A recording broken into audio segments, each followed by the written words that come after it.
नमस्कार, मी प्रमोद बाळासाहेब जाधव बायोफॅक्टर कंपनीकडून आपलं सर्वांचं सहर्ष स्वागत करतो। तर आज आपण आलेलो आहे शिऊर गावात, तालुका वैजापूर, जिल्हा छत्रपती संभाजीनगर। दादा, आपलं नाव काय? विलास चंद्रभान जाधव। आपला मोबाईल नंबर 9140035478। आपण बायोक्सेल ट्रिओ हे मका पिकासाठी रासायनिक खतासोबत वापरलं, याचे रिझल्ट कसे वाटले तुम्हाला? रिझल्ट सांगायचे म्हणजे तर रिझल्ट 2 वर्षापूर्वी हेच वापरतोय मी।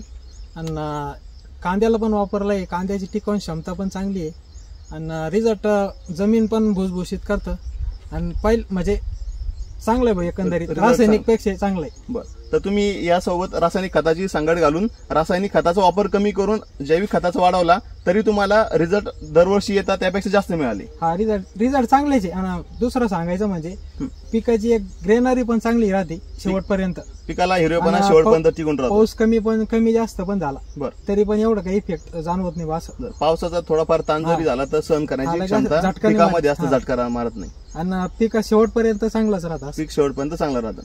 तर रासायनिक खतासोबत तुम्ही आपल्या कंपनीत जैविक खत वापरून समाधानी आहात का? समाधानी म्हणजे आता हेच वापरायचं काय मास, आता हेच वापरायचं। तुम्ही मागच्या 2 वर्षापासून वापरताय, म्हणजे अनुभव चांगला आला, रासायनिक पेक्षा। बरं बरं, तर बाकी शेतकऱ्यांना काय सांगू शकता तुम्ही?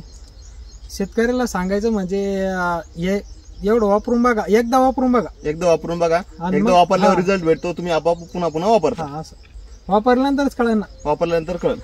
तर हे बघा, आता मकाला यांनी 2दा आपलं बायोक्सेल ट्रिओ हे वापरलंय रासायनिक खतासोबत। मकाही बघा किती सुंदर असे 2-2 कणीस फेकलेले आहे। आणि अद्रकीला पण टाकेले ना तुम्ही, अद्रकला पण वापरलंय, कांद्याला वापरलंय, तुमच्याकडे असणारे सगळ्या पिकांसाठी तुम्ही ते वापरता। मी यंदा 10 बॅग घेतलेले, यावर्षी तुम्ही 10 बॅग वापरले, तर चालेल, धन्यवाद। मागच्या वर्षी 2 वापरले समजा, सुरुवातीला 2 बॅगापासून तुम्ही आज 10 बॅगापर्यंत आले, म्हणजे भविष्यात तुम्ही 10, 15, 20 बॅग आणखी वापरणार आहात। म्हणजे पुढे कालांतराने हेच करायचं आपल्याला, समजा हेच वापरायचं, हेच खत वापरायचे पुढे पण।